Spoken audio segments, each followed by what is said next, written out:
and mayoral candidate Katie Wilson, hosted by the Seattle Latino Chamber of Commerce. Moderated by Marcos Juanles, president of the Seattle and Tacoma Latino Chambers of Commerce. The discussion will explore key issues shaping Seattle's future, from affordable housing and job creation to business incentives and public safety. Watch it live on Facebook and YouTube and be part of the conversation that matters for our community. Muy buenas noches. Welcome to the Latino Chamber Seattle 2025 Mayoral Debate. My name is Marcos Juanles, and I am the president and founder of the Seattle Latino Chamber of Commerce. Tonight, we hope to learn about the position of the candidates in different areas of government with focus on businesses and Latinos. Today, Latinos contribute over $5 trillion to the U.S. economy. We are the fastest growing workforce in the nation. Latina women are the #1 group of new business owners in the country. Latinos and immigrants working on their ITIN registrations contribute more than $4.5 billion in taxes each year, funding our Social Security system, even though they may never receive those benefits unless current circumstances change.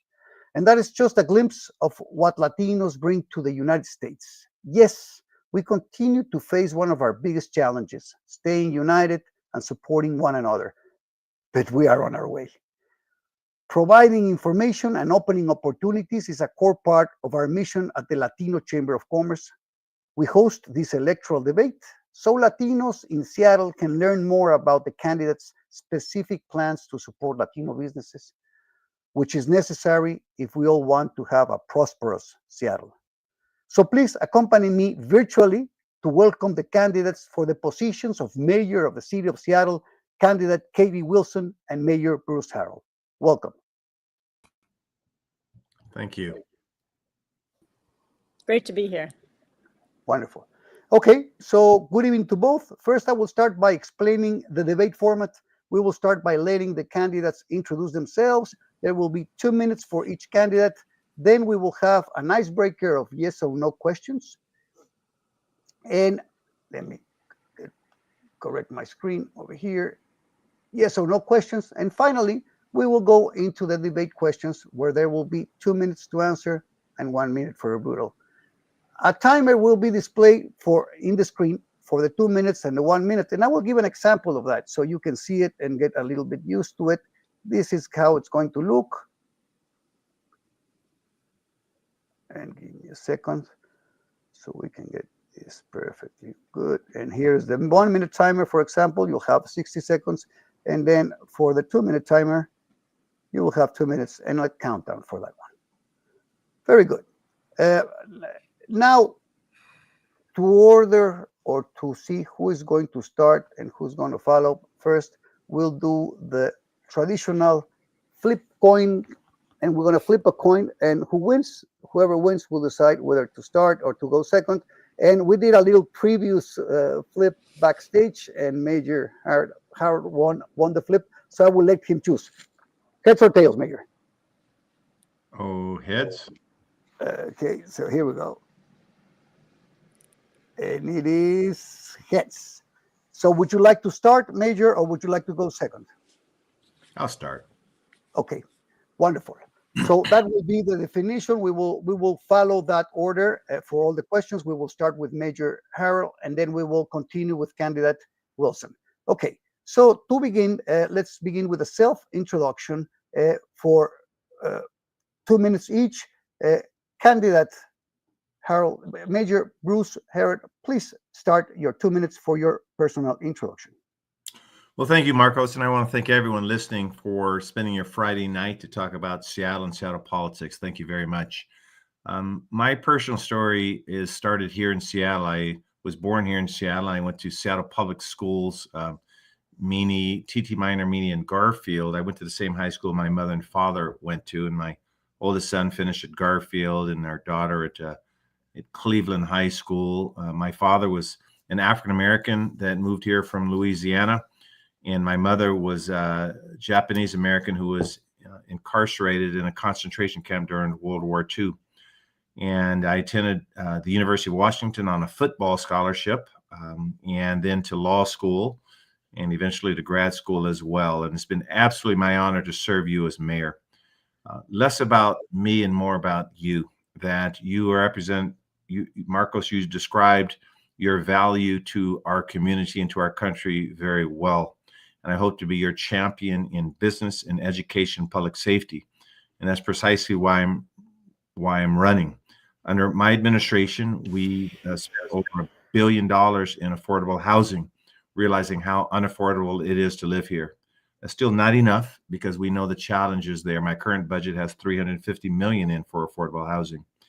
We're also building one of the best public safety ecosystems, as you will, recruiting more officers now, breaking in almost unprecedented way new levels of recruiting. And we started an unarmed response as well through our care department, such that these experts could come out and de-escalate situations, which frees up our officers from doing some of the crisis situations that we need a better skill set out. In education, every kid will be able to graduate from Seattle Public Schools, will be able to go to college for 2 years for free under our administration. And so that ecosystem of public safety, housing, and education, we're all in for our community, and I look forward to the debate this evening. Thank you, Mayor. Candidate Wilson, your turn. Yes. Hi, everyone. It is great to be here with all of you tonight. So my name is Katie Wilson, and I've lived in Seattle for over 20 years. I moved here with my husband in 2004, and I've watched our city change and grow. A lot of that change has been good, but Seattle has also become a city that is so hard to afford for so many people. Housing is too expensive, childcare is too expensive, food and groceries are too expensive. I'm running for mayor because I love this city and I want it to be a place where my daughter can grow up and build a life if she wants to. But right now that vision feels very out of reach.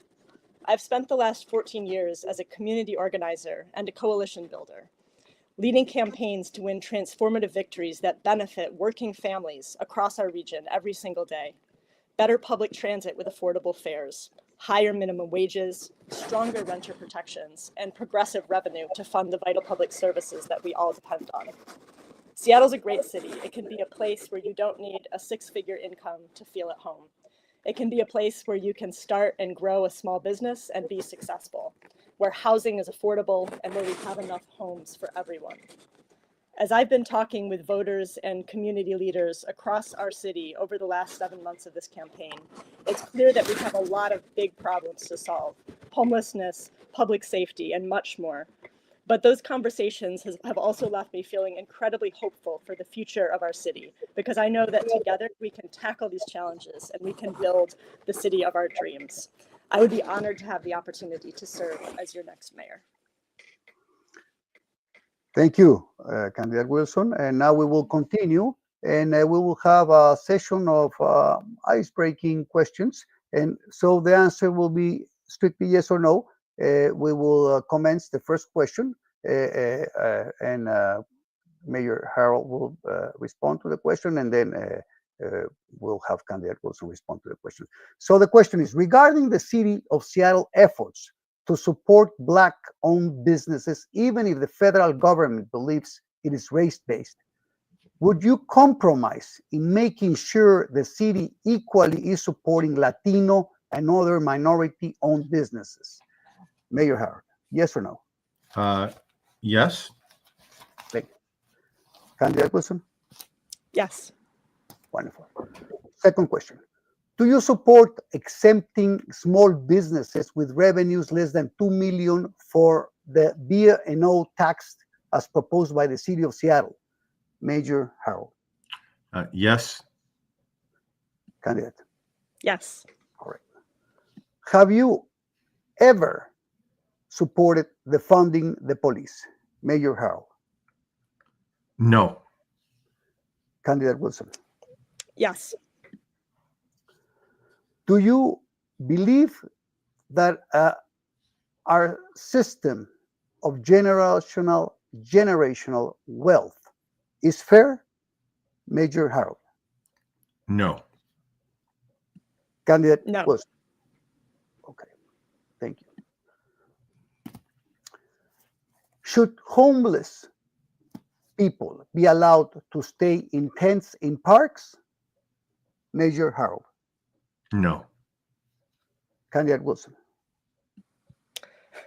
This is hard for a yes or no question. I'm going to pass on this one. I can't really answer yes or no. On definite. It's okay. Should homeless people be allowed to live in sidewalks? Major Harrell. No. Candidate Wilson. No. Should people be allowed to smoke or use drugs like fentanyl in public places? Major Harrell. No. Candidate Wilson. No. Thank you. Thank you. For now, we go to the debate questions. Each candidate will have 2 minutes to answer and 1 minute for rebuttal. We'll start with the first question, and Major Harrell would answer in the order that the flip coin decided that we were going. So, number one, first question: what specific actions will you take to help small and minority-owned businesses succeed in Seattle? Major Harrell. What I've done is I issued an executive order first to look at our procurement services. And our procurement services for the city, we spent over $900 million. And I made sure that our city's model procurements for minority-owned businesses, and we are surpassing the state, the county, the port, and the federal government. Number one. Number two is we emphasized our priority hire legislation that I sponsored, where we are hiring from underrepresented zip codes, many of whom are people of color and Latino neighborhoods. And we are now hiring people to the tune of $120 million of wages since we've been in office. My Office of Economic Development have rolled out many programs for the immigrant and refugee community and the Latino community, such as the Community Business Ownership Fund, where we took $20 million of private fund from JP Morgan and leveraged that to invest in businesses such that they could own the space that they operated from. We have another project called the Liberty Project, where we will give small businesses access to graduate students from the University of Washington and Seattle University and a small chamber of commerce called the Tabor 100, where you can get access to capital, strategic planning, human resource management, use of social media, so that you could help grow your business. We also have the Seattle Restored program, such that where we're trying to fill up businesses, we will let you come into a space. We will subsidize your rent to allow you to sell your goods and services such that you could flourish. And we also have a program called the Capital Access Program, where if you're in a lease, we can help buy down your lease. And we've helped 300 businesses do this work to have access to capital. Now, as an attorney for over 30 years, I've helped small businesses grow. I know this space very well, and that's why the Seattle's Office of Economic Development is leading the nation on what we can do under my leadership for you. And I can go on about the other programs, but my time is running out. But I hope to be your strongest partner, and that's why I need a second term. Thank you. And I'm sorry the clock started a little late, so I will compensate that, Candidate Wilson, for your answer, which is: what specific actions will you help small and minority-owned businesses succeed in Seattle? Yeah, this is so important because our small businesses are such an important part of what makes our city vital, what makes our neighborhoods vibrant. I've been meeting with small businesses around the city over the last 7 months of this campaign and having conversations with small business owners in many neighborhoods. And it's clear that small businesses are struggling. As Mayor Harrell has described, the city has some good programs to assist small businesses, but it's also clear that it's not enough. Small businesses often have a lot of trouble accessing loans and startup funds, and I believe that the city can be a partner in trying to make sure that we have interest loans available for people who are trying to start small businesses. Such loans can come from multiple places, from the Washington State Department of Commerce, Small Business Administration, of course, our own Office of Economic Development, local credit unions, regional banks. And so the city can be a partner in trying to make sure that people have access to the resources that are available, and also trying to make more resources available. I've also heard about the many challenges with starting a small business with so many levels of government agencies that you have to interface with, different paperwork and licenses and permits. And I believe we can do more to streamline those processes and work with those other agencies to make sure that the process is as easy as possible, and also that we have in language, Spanish language information, so that people can start a small business more easily. I know that commercial rent is also a huge problem right now. It's very, very expensive. And we can explore commercial rent control policies, or ways of regulating commercial leases and trying to clamp down on predatory lease behavior. And I also know that legal assistance can be something that small businesses need in order to negotiate good lease terms. So I'm committed to working with small businesses around the city to try to make it easier to start and operate small businesses in Seattle. Thank you. Now, Major Harrell, for your rebuttal. Well, I don't have a strong rebuttal on that one, so I can give you some time back. I heard some ideas that were decent ideas. I didn't have nothing to criticize on. I suppose a rebuttal is criticism, right? So I'll pass on that one. Thank you. Candidate Wilson, your rebuttal. I'll also pass on that if the mayor's passing. Fair enough. Second question. What proven expertise or experience do you have that qualifies you to make Seattle a great place for business to thrive? Major Harrell. Okay. Marcos, you got me going first on every single question here, there, brother. So I'll keep going with it, but I like second position. You won the flip coin, sir. Okay, let me ask you a question. What makes me qualified? Number one, I do come from the private sector. I was a chief counsel of a major corporation. I was a managing partner at a law firm, and in that capacity, I basically assisted and counseled businesses both on tax strategy, formation, governance issues. I went to school for this. I was trained for this, and I take it very, very seriously. When you look at, like, for example, when light rail was impacting South Seattle and all these small minority-owned businesses were going to be put out of businesses, I was the one that incorporated the Rainier Valley Community Development Fund to make sure that the businesses would survive and, in fact, prosper after the light rail. The fact of the matter is that I have an $8.5 billion budget. I have 14,000 employees. I have a bachelor's degree and master's degree in organizational design and improvement and a law degree. And I'm well versed in constitutional law. And so when we're fighting Trump, I've argued in federal court, I've argued in state court. I'm very articulate in constitutional law. And so I think I'm best positioned to protect our rights in terms of his overreach, his federal overreach. Now, I issued several executive orders recently on this issue, such as requiring a mask be taken off, or that ICE be specifically, that they not be allowed to stage on city property.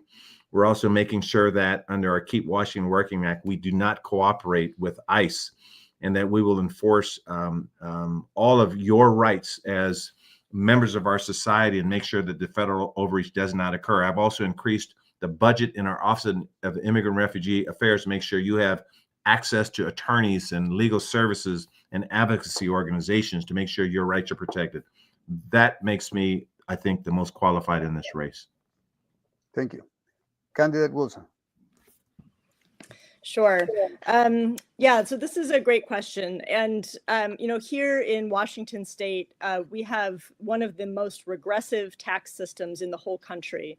And what that means is that the lowest income people, working families, middle-class households are paying the most in taxes, the most of their income in state and local taxes, whereas the wealthiest are paying the least. And this doesn't just affect individual households, it actually affects businesses as well. And our tax system is very regressive for businesses business owners, so that small businesses and low margin businesses are really struggling. And so one of the things we can do is try to adjust our tax code. This is something that I've done a ton of work on over my career. Back in 2020, I led in partnership with Seattle Council member Teresa Mosqueda in designing and passing the Jumpstart Payroll Expense Tax, which is our tax on the wealthiest corporations. And it's bringing in almost $400 million a year. It really saved us from devastating cuts during the pandemic. And a chunk of that revenue in the long-term spending plan that we approved along with that tax was specifically for small business assistance. And it's funded a lot of the good programs that exist now at the city to assist small businesses. So I think it's really important to protect that revenue moving forward so that businesses have the support that they need. And also the B&O tax restructure that's going on the ballot this fall, that was actually an idea that came out of a revenue stabilization work group that I served on, and was part of a report that I and the Transit Riders Union issued. So I've done a lot of work on this, and I think we need to continue that work. I've also led campaigns to raise the minimum wage in Tukwila, in unincorporated King County, and in Burien, and supported a campaign in Renton. And when we raise the minimum wage, that actually helps the whole economy, because when working families have more money to spend, they spend that at local businesses, right? So that helps all of us. And so that helps our whole region become more thriving. Thank you. Thank you. Okay. Major Harrell, your rebuttal. Well, I'll just say that I think the question was what makes you qualified to run a city with 14,000 employees, an $8.5 billion budget. And while advocacy is to be admired in many circumstances, that is not executive experience. Executive experience means you are capable of making hiring decisions and, unfortunately, firing and termination decisions. Executive decisions means that you are capable of making billion-dollar decisions and intense strategic decisions. My opponent was very clear when you asked her very simple questions. Will you remove encampments from parks? Executives has to make tough decisions. It pains me to have to do that, but I do not want syringes in parks. I don't want fires in parks. And when we remove someone, we will offer them shelter, and we'll try to make sure they have a productive life. An executive has to be decisive, has to know what your North Star is. You have to know what you will and will not do. You can't pass when you have this job. You have to make the decision. And you heard nothing in my opponent suggesting she is prepared and has the experience to do this job. Thank you. The clock failed us on that one, but I will do the same. And candidate Wilson, your rebuttal. Well, I'll just say that the reason I passed on the encampment question is because I believe that when we remove people from parks, we need to be placing them in shelter with the services they need to be successful there. And that is absolutely not what is happening now under the current administration. Mayor Harrell's policy is to move people around the city without meaningful offers of shelter. And so while he is moving people, they come back the next week. And so we can do much better on our homelessness crisis.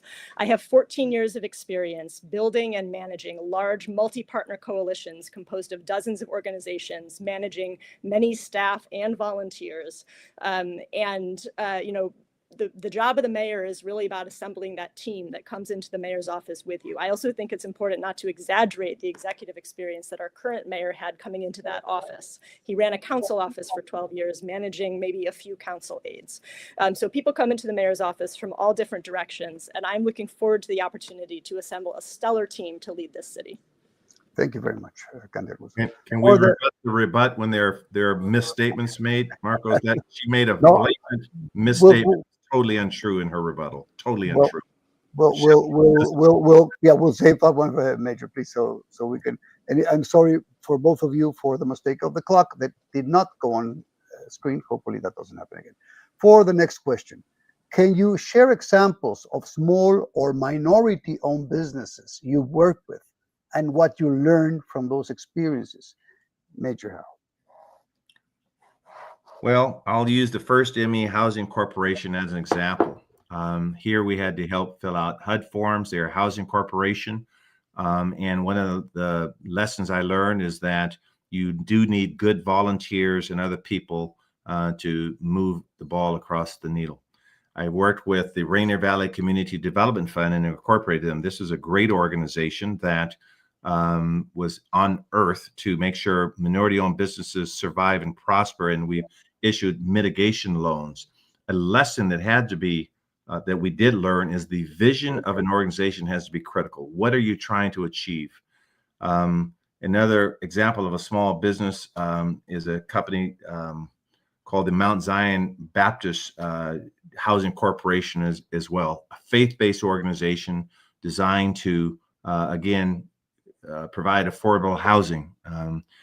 There are some other organizations where I work with to make sure that we're using tax credits and establishing real estate investment trusts to make sure they're providing housing as well. And what I wanted to say in my remaining time is I was actually president of the city council. I had many direct reports outside of my own staff. I was elected president of the council in the entire budget twice.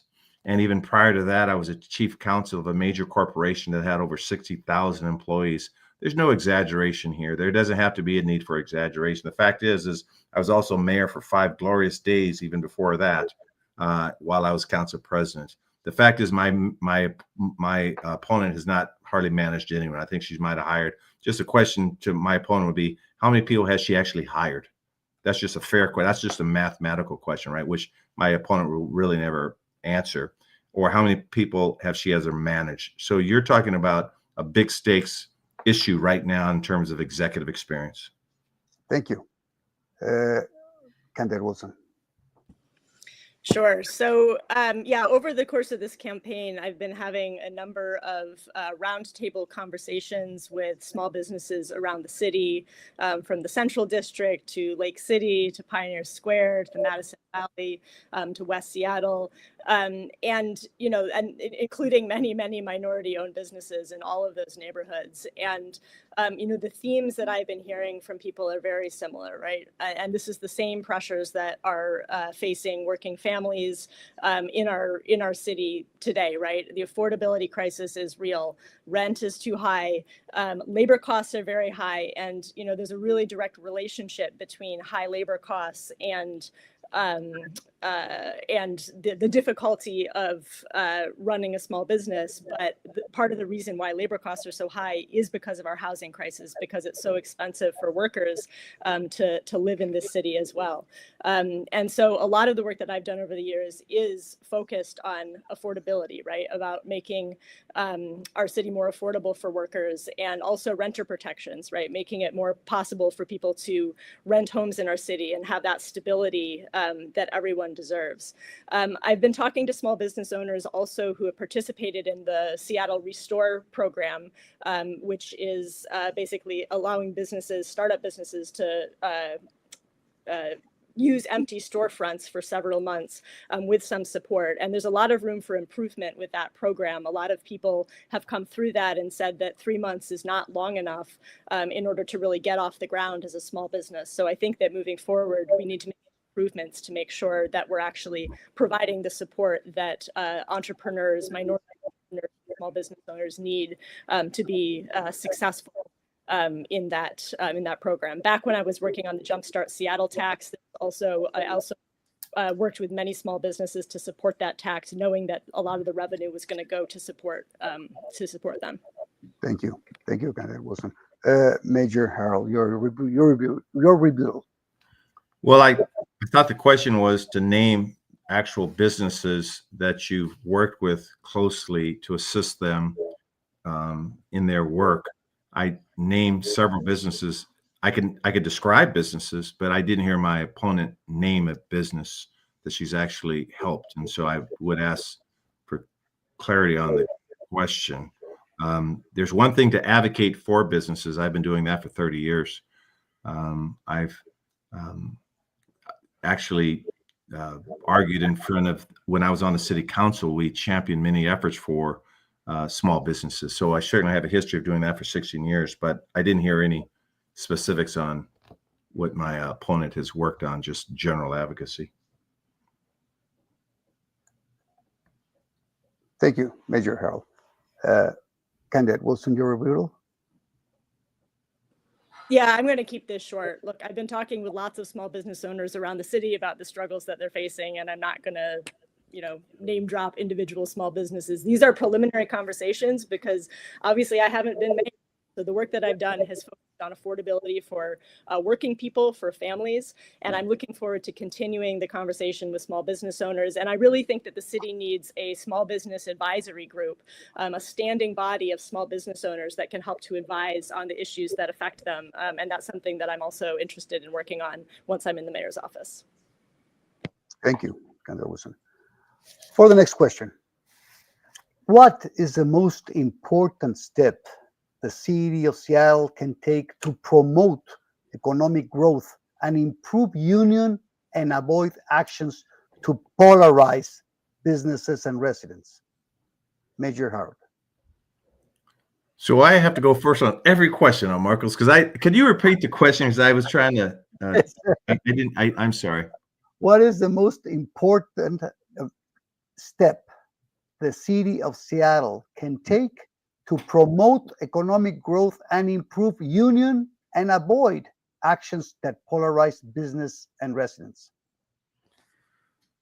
Well, I think the most important action that the city can take, number one, is we have to be loud, number one, and through our executive orders, as I said, the executive order that I issued was to look at our procurements, to make sure that if we are going to promote small business and have a unified approach, that we model the behavior. Because in our bully pulpit, so to speak, if we do this right as we have, the port, the county, the federal government, the state will follow our lead.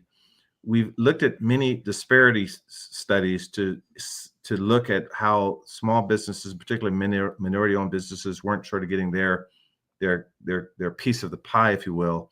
Even at the University of Washington, they were doing abysmally low. And Rogelio Rojas, who many of you may know, and my wife were on the diversity committee at the University of Washington as regents together. And they really significantly changed how they are supporting and measuring minority businesses. So I think we have to model the behavior we believe in, and then we have to put structure into and measurements into the system to make sure that we are pushing it, and the policies have to support it. And that's why I was very specific about the Liberty Project and about how we are measuring the use of small businesses. And that will only improve during my second term. Thank you. Candidate Wilson, would you like me to repeat the question? Basically about the one biggest thing that we can do to create a good economic environment. And avoid polarizing with any activity that the government takes businesses and residents. Yeah, I mean, I really think that the number one thing that we can do to improve the environment for business in Seattle is tackling the housing crisis with everything we've got. And it might sound a little bit counterintuitive, but there are a few reasons that I say this. Number one, when people are spending 50, 60% or more of their income on rent or housing costs every month, it means that they don't have much disposable income left over to spend at local businesses. So it's really a problem when so many people in our city are rent burdened. So many people are spending too much on housing costs and other basics like childcare costs, right? So this is really talking about the affordability crisis. And also when housing is so expensive and workers, the people who work in our grocery stores and our cafes can't, and are as janitors or security guards, can't afford to live in the neighborhoods where they work and have to commute from far away. That makes it really hard to hire and retain workers. So it hurts businesses when our city is so unaffordable. And then finally, our homelessness crisis and the public safety crisis that is related to homelessness, the big reason why ultimately we have so many people unsheltered on our streets, so many people homeless, is that housing is so expensive. And so if we can tackle our housing crisis, bring down the cost, bring down the price of rent, bring down the price of home ownership, that will ultimately be the best thing that we can do in the medium and long term to create a great environment for businesses to operate in Seattle. And there are a number of things we need to do to tackle the housing crisis, everything from allowing private market to build more housing, our great neighborhoods around the city, to investing in social housing, and building this publicly owned mixed income permanently affordable housing that voters have asked for twice, to continuing to invest in in affordable homeownership programs. Thank you. Major Harrell, your rebuttal. Yeah, so the question was on business and business development. And it should be apparent, at least by now, that my opponent really has no background in thinking about economic development or business. The housing crisis is real, and we've invested over $1 billion in housing, affordable housing. We'll invest $1 billion more. I could talk about education as both a public safety strategy, as a housing strategy, and even as a business strategy. I could talk about climate change. I could talk about transportation, but I answer questions directly. And I think you want an executive that will address the issues head on. The question is dealing with economic development. And I outlined a very specific plan that we've outlined in my tax policy, for example, where we will give 90% of the businesses a tax break. If you're selling less than $2 million, you don't pay B&O tax. The original exemption was up to $100,000.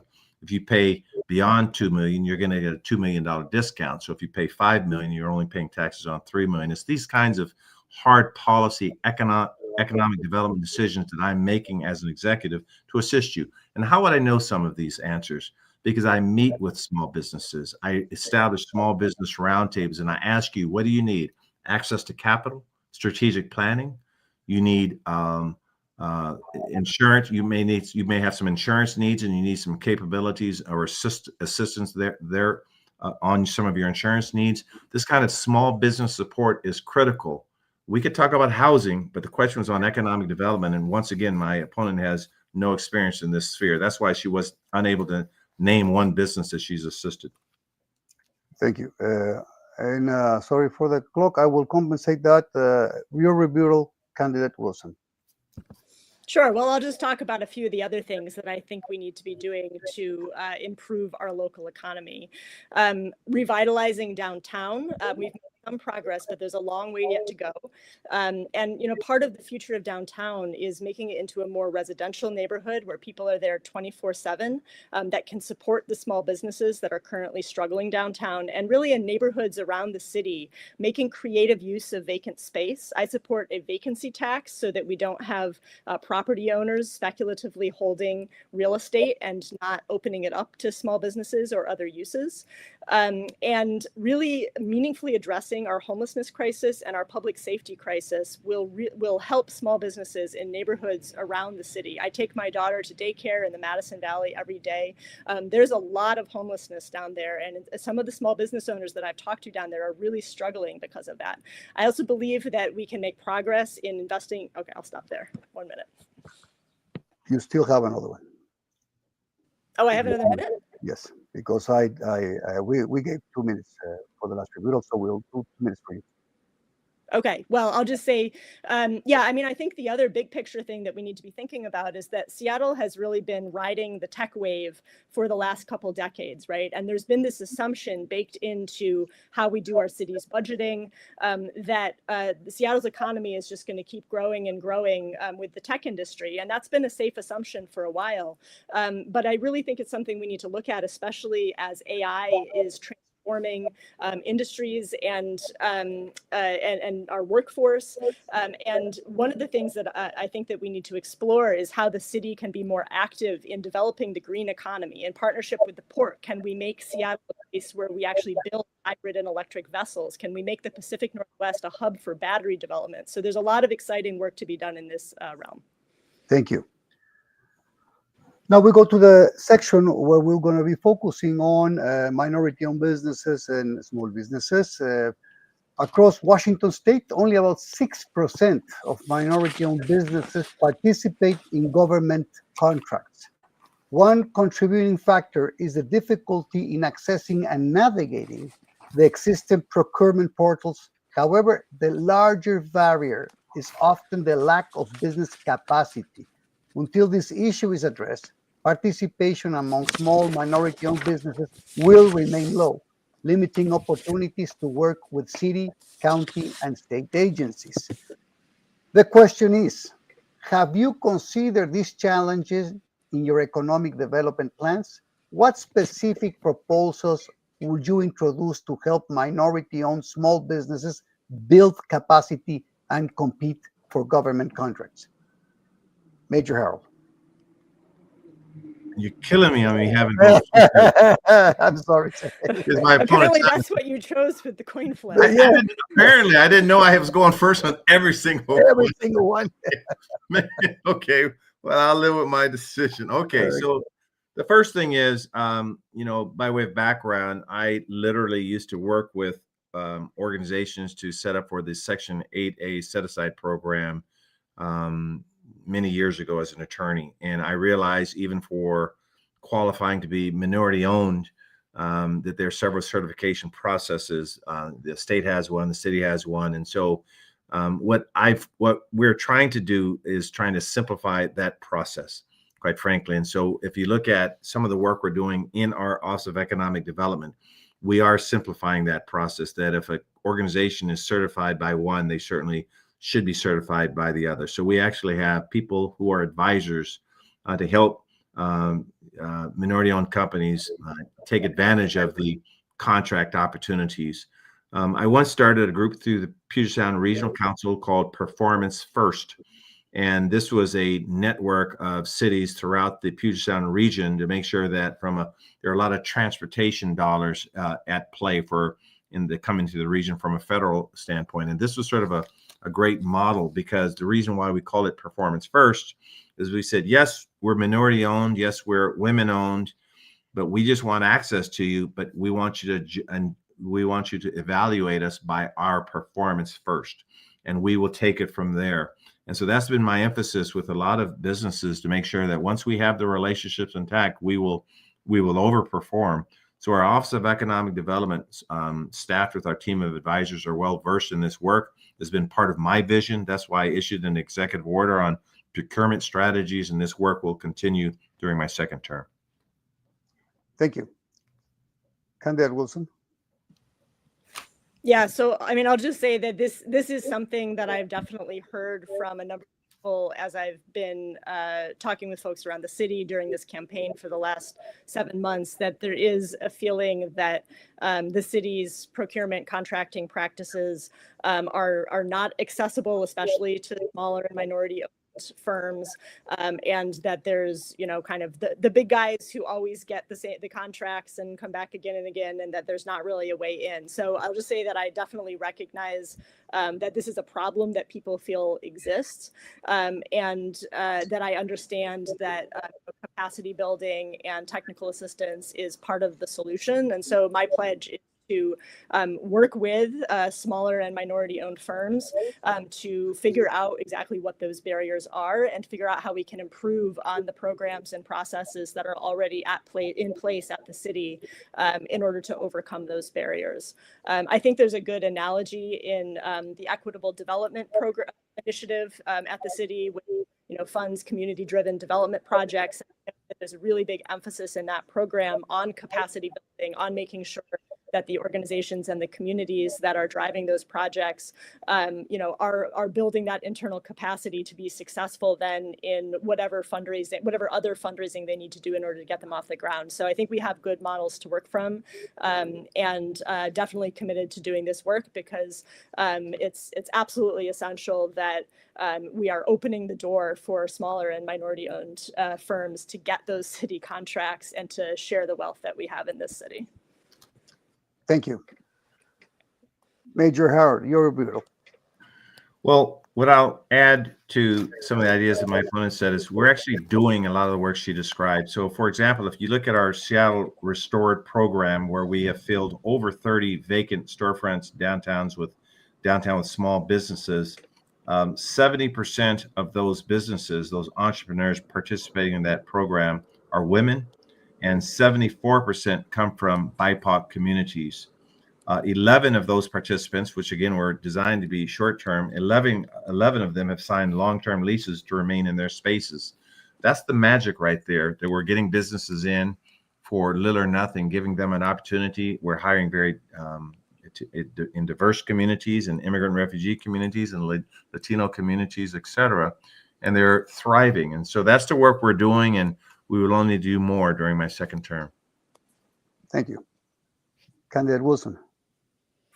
Yeah, I mean, I'll just briefly reiterate that my team and I have been talking with a lot of folks who've gone through the Seattle Restore program. And I definitely believe that, I mean, it's a great program, and I believe that it can be improved by thinking through whether there's options for extending leases past 3 months in certain circumstances. And also the financial help that is provided, I understand, is done on a reimbursement basis, which can be a challenge. And so if there's a way to have that money be upfront, then that will help some of those folks to be successful as entrepreneurs. So yeah, I know that the city is doing a lot of good things in this realm, and I also believe that we can continue to iterate and improve on the programs that already exist. Thank you. For our last question, relating real Latino representation. Latino-owned businesses are one of Seattle's fastest growing economic forces. Yet, Latino entrepreneurs and leaderships remain largely excluded from key city decisions and often face barriers accessing city contracts and city support. The question: for decades, city leaders have promised inclusion, but deliver little real power. As mayor, how will you change that? Will you commit to giving Latino business owners and leaders a permanent seat at the table where the economic priorities are set? Or will their voices continue to be tokenized and ignored? Major Harrell. Yes, I fully commit. And last night at the home of Rogelio Rojas again, and who was there was also Jesus Sanchez and many Latino leaders. We talked specifically about this. My superintendent of parks, AP Diaz, was also a host at this event. And what we described was the fact that in Seattle, over 140,000 people really identify as being foreign born. And I think during your introduction, you smartly talked about the billions and billions of dollars that immigrants pay, and particularly Latinos pay in taxes. And so I fully commit to this. The fact is that in my administration, on my executive team, I have the most diverse team. We can always do better. Nearly half my team are women and half my team are people of color. We can always do better. I believe that with respect to people of color, and I've said this, my wife is also a woman of color, that what we really need are not saviors per se. What we need are resources and a level playing field. We need unity. We need love. We need to come together as a group and know more about each other's culture. I ask people all the time, what do you know about the Somali culture? What do you know about the Ethiopian culture? What do you know about the Japanese culture, the Laotian culture, the Latino culture? We have to know more about each other's culture. And that's why diversity matters. That's why I hire diversity from a diverse perspective. I believe these answers here in this country can be found here in Seattle, that we sort of get the stuff. Race and social justice is something I think everyone embraces, including my opponent. So let's use that as a strategic advantage to do better and be better. And I fully commit to this value, and I've demonstrated it my entire life. Candidate Wilson. Yeah, thanks for this question. I absolutely can commit to this. I have been a community organizer for my whole career. And what that means is that I have been focused on going out and organizing with the folks who, don't feel that their voices are often heard in City Hall, people who've been excluded from the decision-making processes that affect their lives. I've done this through my work organizing with renters for stronger renter protections, organizing with low-wage workers for higher minimum wages, organizing with transit riders for better public transit and for more affordable fares. And when I step into the mayor's office, I will not stop being a community organizer. But the community then becomes the whole city, and that includes small businesses, and that includes Latino small business owners. And so I pledge that you will have a permanent seat at the table. This is partly why I said maybe the city needs a permanent body, like a small business advisory group. But regardless of how that conversation happens, I pledge that we will be continuing in continual conversation about the challenges that Latino businesses are facing, and that the city will be a partner in figuring out what we can do, whether that's new policies or new programs to make things better, because we are all stronger when we're all thriving, and that includes our small businesses, right? We can't have great neighborhoods. We can't have, so many of the jobs in our city are created by small businesses. And so it's a very high priority for me to make sure that small business owners, minority small business owners, and Latino small business owners are included in this, in our vision of an affordable and thriving Seattle. Thank you, Candidate Wilson. Okay, Major Harrell, your rebuttal. Well, I guess I'll make a short rebuttal that once again, if you look at my executive order issued November 1st, 2023, we clearly reestablished the Women and Minority-Owned Business Advisory Committee. It's a very valuable organization. We rely on it for advice and guidance. And so that work my opponent is suggesting we're actually doing. Thank you, Major. Candidate Wilson, your rebuttal. I'll just say that if things were going well for Latino business owners, I don't think this question would be asked right now in this forum. So clearly things are not going well and more work needs to be done. Thank you very much. Thank you very much both for your answers. Candidates, your insights and participation are very important as you are addressing the Latino community, which appreciates hearing from you, but also, as per the questions that we have given you tonight, also are very preoccupied for more inclusion and more participation within the city in all its aspects, specifically in the economic realm. Thank you for being here and explaining what is your position, and we invite everyone here to stay engaged. Support local businesses and stand with us at the Seattle Latino Metropolitan Chamber of Commerce as we continue building a stronger, more inclusive economy for Latinos and for all. I would also like to extend our acknowledgments to the members of the Washington State Minority Business Coalition that we just formed with the Korean Chamber of Commerce, with the Taiwanese Chamber of Commerce, with GSBA, and the first very united, I hope, and very purposeful Washington Minority Business Coalition, which will be bringing very soon to the realm of the authorities, so they can know our purpose and our objectives.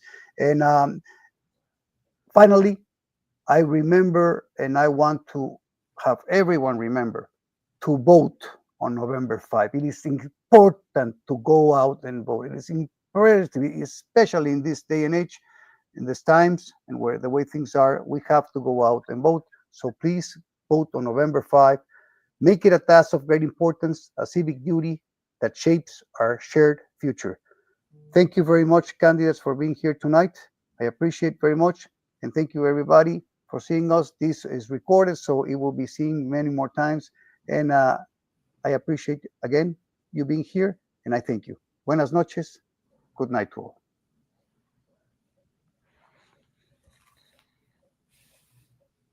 I was all ready for a closing there, Mark.